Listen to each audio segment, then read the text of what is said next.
I hope that this first session, which I've called an Introduction to British Agriculture, will provide a helpful background to the farm visits you'll be doing next week.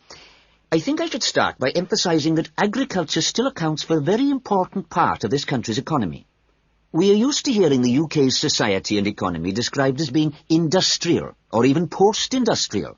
But we mustn't let this blind us to the fact that agriculture and its supporting industries still account for around 20% of our gross national product.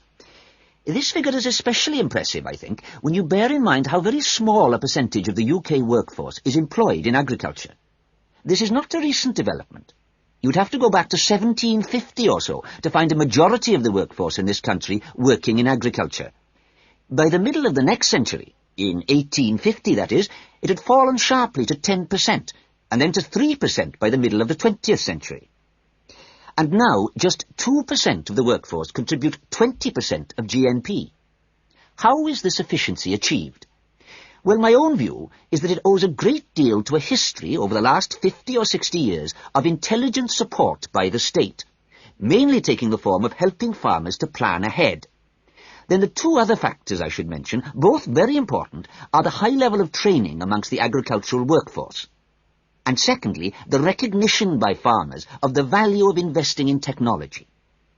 Now, although the UK is a fairly small country, the geology and climate vary a good deal from region to region. For our purposes today, we can divide the country broadly into three.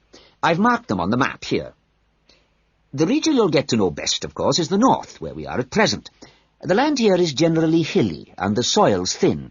The climate up here, and you've already had evidence of this, is generally cool and wet. As you'll see next week, the typical farm here in the north is a small, family-run concern, producing mainly wool and timber for the market. If we contrast that with the eastern region, over here, the east is flatter and more low-lying, with fertile soils and a mixed climate. Average farm size is much bigger in the east, and farms are likely to be managed strictly on commercial lines. As for crops, well, the east is the UK's great cereal-producing region.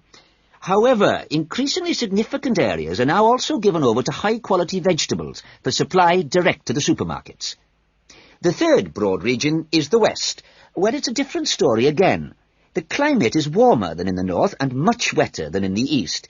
The resulting rich soils in the west provide excellent pasture, and the farms there are quite large, typically around 800 hectares.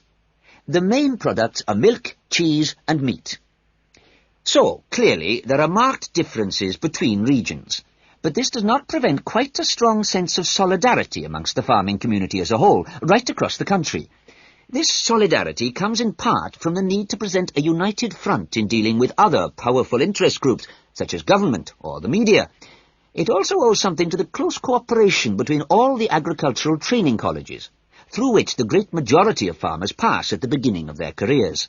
And a third factor making for solidarity is the national structure of the Farmers' Union, of which virtually all farmers are members. Finally, in this short talk, I'd like to say a little about the challenges facing farmers in the next century.